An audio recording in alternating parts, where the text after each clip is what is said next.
Probably lost everyone now. Yes. I had some questions after. People actually were saying that they were really enjoying just listening, so they weren't too involved, but that's nice to know they were interesting. But they started commenting afterwards just to help me out, because it kind of became, I kept going and was talking some other things, but it became like a news night moment. You know, that quite famous one when David Dimbleby is trying to keep going. Yeah, so it was kind of just like that, actually. So rounds one is there. Yes, so brilliant. Thank you for rejoining. Yeah, I had a couple of questions about projecting your voice. You know, for tips for people to make their voice stronger when they're giving like presentations or acting in their groups and things. So, have you got any extra tips you can do about that apart from just shouting? Well, it's not shouting, because that's from the throat. It's well, all the vocal teachers will say it comes from the diaphragm, darling, and it's all about breathing and coming from here as opposed from up there. So if you can muster up and fill your lungs up with breath the way singers do to vocalize loudly, that's how it's done.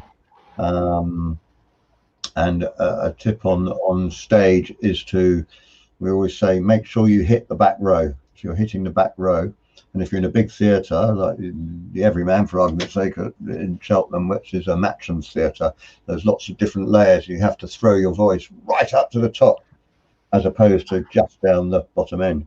And if you don't do it properly, you tend to get drawn into the first few rows, because you can see them in the lights. But you have to make sure you reach the back of the theatre so that everyone can hear. It's nothing worse when you can't be heard. It's well, or the internet goes. That's even worse.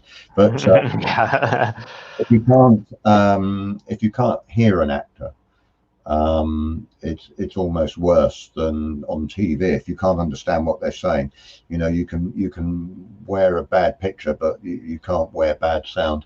So you know, vocal is very important. Brilliant. We're getting people back on. So we were in the process of talking about roles that you would love to play, and I don't know how far you got, because you froze. So we've talked about Fagin. So just a couple of other roles that you just really love to get your teeth into in the next coming years. Oh God! Well, I think every actor. I mean, I'd love to be in a detective series. I think what we were saying was it's just working, really. I don't mind what the role is, as long as we can work. And at the moment, it's very, very difficult. It's always difficult, but it's particularly hard at the moment because of COVID. And of course, we don't know which way that's going to go. Yeah, roles I'd love, character roles, and weightier roles as well, rather than just 2 or 3 scenes. I'd like to be in something as episodic, as we say, so a regular role. Yeah, any role really. You know, I'm not famous enough to be choosy at the moment. Apart from you. That one. Yeah. So yeah, we did. I don't know if you spoke about it, but somebody's daughter wanted to get into script writing or script editing and stuff. So is that a field that you know anything about from speaking to people? No, not really. But my advice would be to look up script writing departments. The BBC have a script writers department where I believe people can send in scripts, and they do get read, apparently. Or join a local theatre group. I don't know where this person is based, but at the Everyman Theatre they have a writers group. I think a lot of theatres have writers groups, and they get together. And the workshop leader, in fact, I've workshopped there as an actor in writers groups where the actors have written where the members were told to write a very short mini script, and I ran a workshop on writing scripts for showreels, and they wrote a script, and then I had 2 actors there that performed them, and we filmed them and did them all within about 2 hours on a ridiculous time scale, but just to show them the process. So I think write to TV companies, write to theatre companies, and see if they have screenwriting or there are courses, screenwriting courses that one can go on. I don't know the names of them or can give you direct thing. It's a Googling thing, obviously, to go on, screenwriting workshops. But there are some and some. Try and make sure you get onto a bona fide one, and that should get someone started. Yeah. So I've just, if I can get it on here, I'm just going to highlight this so everybody. That's Mark Kempner's YouTube. So if and you've also got a website as well. If anybody wants to copy and paste Mark Kempner's YouTube, where you can see some of his amusing films. One of my favourites he made very recently, the flying one. So if you explain just how you did some of the flying tricks in that. Well, my love of working behind the camera. But that's just backtracking 30 seconds to what I'd really like to do. I'd love to do more directing, and I've got it in mind to do more. I love making the show reels for actors and directing actors. I love that whole process of writing, making it, and then editing it. So that offshoots of that, I've made some silly films over the years. I made a film, the flying one you're talking about was my great friend Trevor is a vintage aircraft pilot, and he's got his own plane, and we went up in it a few years ago, and he thought I was using my mobile phone, and he thought I was just taking pictures, but I was actually recording video. And I was just going to put a few snippets together from mobile phone footage and send it to him, just us taking off and landing and what have you. And I'd taken quite a lot of footage, and I don't know how it came to me. I just thought of, well, I know, I'll make a kind of an old-fashioned documentary, like an old war pathe film type version of it. So I put on this ridiculous, stupid posh voice. Here we are in a 1940s Ulster, you see. And then I put on a telephone filter in the editing package, which made it go like that. And it went down so well. It was on, his plane was an Oster, which was a spotter plane in the war. And it ended up on the international Oster website. And unfortunately for my mate Trevor, he didn't do one of his best landings when we landed back at Gloucester Airport. So the section of many years, which has been good, was kind of undone a little bit, thanks to me, but all in good heart. And then most recently, the LAA, Light Aircraft Association, a friend of Trevor's, has built a vintage aircraft, which is on the film that you're referring to. It's called Carry On SE5. And Mike built this plane from scratch, not even planned, just literally built it from bits and bobs and literally from scratch. And has made this very authentic looking, looks like a tiger moth, but it's a replica of an SE5. And they were holding a competition, the Light Aircraft Association, and they said, try and make a video of you and your flying. It can be a serious, it can be documentary, and they used that film I was referring to earlier, or you can make a comedy, and they used it as an example for the competition. So on the way up there to do this filming day, not long ago we were doing it, and I said to Trevor, I said, when's this got to be in by? Well, 2 days time.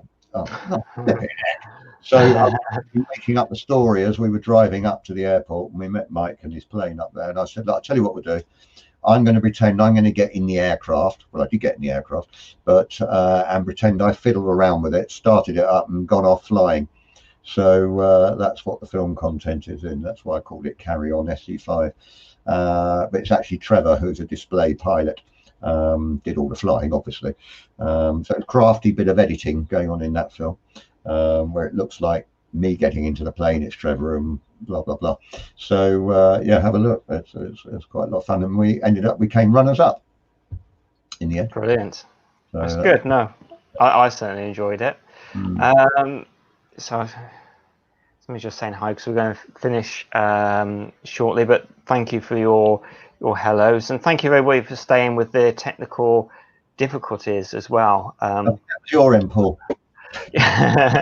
But yeah, I just wanted to know, is there anything else that I haven't asked you? Because I could probably keep asking you questions till about midnight tonight, but is there is there anything you would like to No, I think basically most of my the showreel work and most of my I've made a few website promo films. I want to do more of that.